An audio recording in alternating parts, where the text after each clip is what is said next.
রাজনীতিতে শব্দের খেলা এবং একটি সাধারণ প্রজ্ঞাপন যে কতটা গভীর রহস্যের জন্ম দিতে পারে তার এক জ্বলন্ত প্রমাণ আমরা দেখলাম গত মঙ্গলবার অর্থাৎ 17ই মার্চ রাতে। মন্ত্রিপরিষদ বিভাগ থেকে জারি করা একটি প্রজ্ঞাপন আপাতদৃষ্টিতে খুবই সাধারণ মনে হলেও এটি দেশের রাজনৈতিক অঙ্গনে এবং সামাজিক যোগাযোগ মাধ্যমে রীতিমতো এক ঝড়ের জন্ম দিয়েছে। প্রজ্ঞাপনে বলা হয়েছে, ত্রয়োদশ জাতীয় সংসদে প্রধানমন্ত্রী তারেক রহমানের অনুপস্থিতিতে তার বিকল্প হিসেবে সংসদীয় দায়িত্ব পালন করবেন নির্দিষ্ট কিছু মন্ত্রী। এর মধ্যে সবচেয়ে গুরুত্বপূর্ণ এবং স্পর্শকাতর মন্ত্রণালয়গুলো যেমন প্রতিরক্ষা মন্ত্রণালয়, মন্ত্রিপরিষদ বিভাগ এবং সশস্ত্র বাহিনী বিভাগের সংসদীয় কার্যক্রম দেখভালের বিশাল দায়িত্ব দেওয়া হয়েছে বর্তমান স্বরাষ্ট্রমন্ত্রী সালাউদ্দিন আহমেদের কাঁধে। এই খবরটি সামনে আসার পরেই চারদিকে প্রশ্ন উঠতে শুরু করেছে, একজন নির্বাচিত প্রধানমন্ত্রী সংসদে অনুপস্থিত থাকবেন কেন?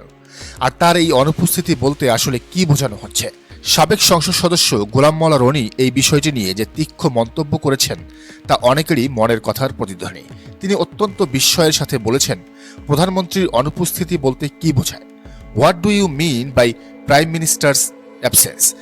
বাংলাদেশের সংসদীয় ইতিহাসে কোনোদিন প্রধানমন্ত্রী অনুপস্থিত থাকেন, তার দায়িত্ব এভাবে আনুষ্ঠানিকভাবে অন্য কাউকে দেওয়াও হয়নি। অথচ নতুন এই সরকার এসব কি শুরু করেছে? গোলাম মোল্লা রনি তার স্বভাবসুলভ ভঙ্গিতে খোঁচা দিয়ে আরও বলেছেন, হায় রে রনি, এত ভালো কিন্তু ভালো না রে নগেন। তার এই লোকজ প্রবাদের ভেতরেই লুকিয়ে আছে আগামী দিনের রাজনীতির এক ভয়াবহ অশনি সংকেত। রাজনীতি বিশ্লেষকরা এই পুরো ঘটনাটিকে একটি ভিন্ন দৃষ্টিকোণ থেকে দেখছেন। তাদের মতে বর্তমান সরকারের ভেতরে সালাউদ্দিন আহমেদ মূলত একজন জি ফ্যাক্টো প্রধানমন্ত্রী বা অঘোষিত সরকার প্রধান হিসেবে আবির্ভূত হয়েছেন। একটু খেয়াল করলে আপনারা এর প্রমাণ পাবেন। তিনি কাগজে কলমে স্বরাষ্ট্রমন্ত্রী হলেও সরকারের সবচেয়ে গুরুত্বপূর্ণ নীতি নির্ধারণী বিষয়গুলোতে তিনিই শেষ কথা বলছেন।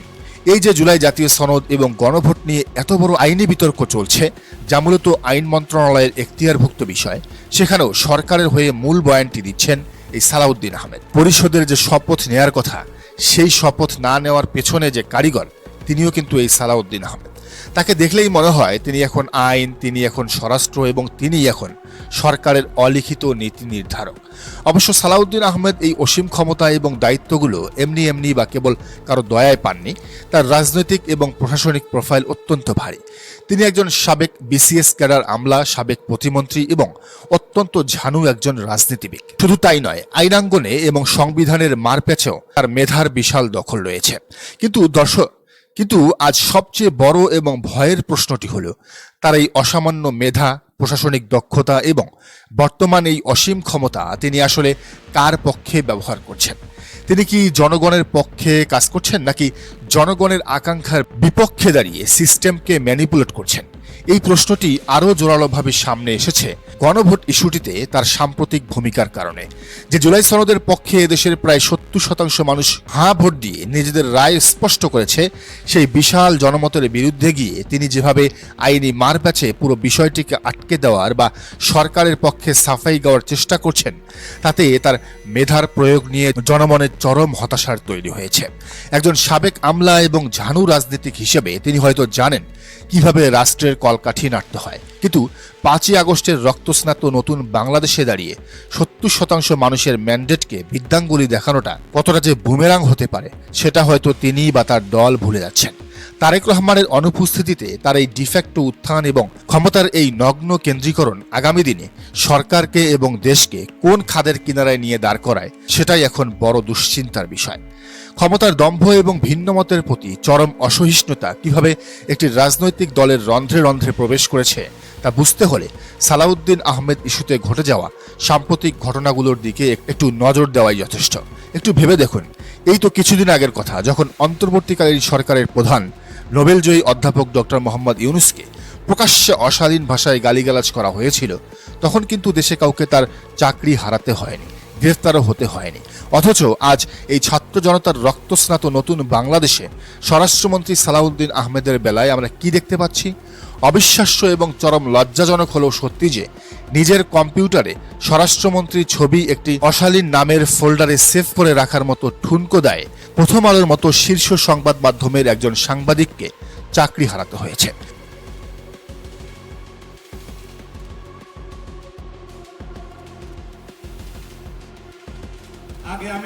এখানেই কিন্তু শেষ নয়। ক্ষমতার দম্ভ কতটা অন্ধ হতে পারে তার আরেকটি নগ্ন প্রমাণ হলো সোশ্যাল মিডিয়ায় সালাউদ্দিন আহমেদের একটি ক্যারিকেচার বা ব্যঙ্গচিত্র সম্বলিত ইভেন্টে শুধু গোয়িং অপশনে ক্লিক করার মহা অপরাধে বেসরকারি কক্সবাজার ইন্টারন্যাশনাল ইউনিভার্সিটির একজন কর্মকর্তাকে সরাসরি বরখাস্ত করা হয়েছে। এই যে ক্ষমতার এমন নগ্ন অপব্যবহার, এটা কি বিএনপিতে নতুন কোনো ঘটনা? ইতিহাস কিন্তু তা বলে না। 2010 সালের একটি ঘটনার কথা স্মরণ করলে বিষয়টি আরও পরিষ্কার হবে। আজ থেকে প্রায় 16 বছর আগে বেগম খালেদা জিয়া তার ফেসবুকে একটি পোস্ট দিয়ে তৎকালীন আওয়ামী লীগ সরকারের চরম দলীয়করণের তীব্র নিন্দা জানিয়েছিলেন। সেই পোস্টের নিচে একজন সাধারণ সচেতন নাগরিক একটি কমেন্ট করেছিলেন, যা আজকের 2026 সালে এসেও এদেশের রাজনীতির জন্য এক অমোঘ সত্য। সেই নাগরিক লিখেছিলেন, ম্যাডাম, আপনারাও আগে একই কাজ করেছেন, মানে ঠিক আওয়ামী লীগের মতোই কাজ করেছেন, হয়তো আওয়ামী লীগ একটু বেশি করছে এই আর কি। 15 বছর আগের সেই একটি সাধারণ কমেন্ট যেন পুরো বাংলাদেশের রাজনীতির সবচেয়ে বড় আয়না। এর সোজা মানে দাঁড়াচ্ছে বিএনপি অতীতেও খারাপ ছিল এবং আজ ক্ষমতায় এসে তারা প্রমাণ করছে যে তারা এখনো খারাপই আছে। পার্থক্য শুধু মাত্রায়। অতীতে হয়তো তারা একটু কম খারাপ ছিল, আর এখন ক্ষমতা পেয়ে তারা আরও বেশি খারাপের দিকে এগোচ্ছে। That's it. এটাই হলো এদেশের রাজনীতির সবচেয়ে নগ্ন এবং হতাশাজনক বাস্তবতা। আসলে বাংলাদেশের রাজনৈতিক ইতিহাস গভীরভাবে বিশ্লেষণ করলে একটি নির্মম সত্যই বারবার আমাদের সামনে এসে দাঁড়ায়। এই হতভাগ্য দেশে ক্ষমতায় যেই আসে সেই খারাপ হয়ে যায়, যেই যায় লঙ্কায় সেই হয় রাবণ। ক্ষমতার চেয়ারে বসার পর সবাই যেন একই মুদ্রার এপিঠ ওপিঠ। কেউ হয়তো একটু বেশি খারাপ হয়, কেউ কেউ একটু কম খারাপ হয়, কিন্তু দিন শেষে ভালো আর কেউ থাকে না। স্বাধীনতার এই 54টি বছর পেরিয়ে এসে এতগুলো রক্তক্ষয়ী আন্দোলন, এতগুলো গণ অভ্যুত্থান এবং 5 আগস্টের মতো একটি ঐতিহাসিক বিপ্লবের পরও এদেশের কোটি কোটি সাধারণ মানুষের বুকে আজ কেবল একটাই আক্ষেপ, একটাই দীর্ঘশ্বাস। আমরা আজ পর্যন্ত সত্যিকার অর্থে ভালো কাউকেই ক্ষমতায় দেখতে পারলাম না। এই আক্ষেপ আর হতাশায় বৃত্ত থেকে বাংলাদেশ কবে বের হতে পারবে, নাকি এভাবেই অনন্তকাল ধরে মন্দের ভালো বেছে নেওয়ার এই নোংরা খেলাই আমাদের নিয়তি হয়ে থাকবে?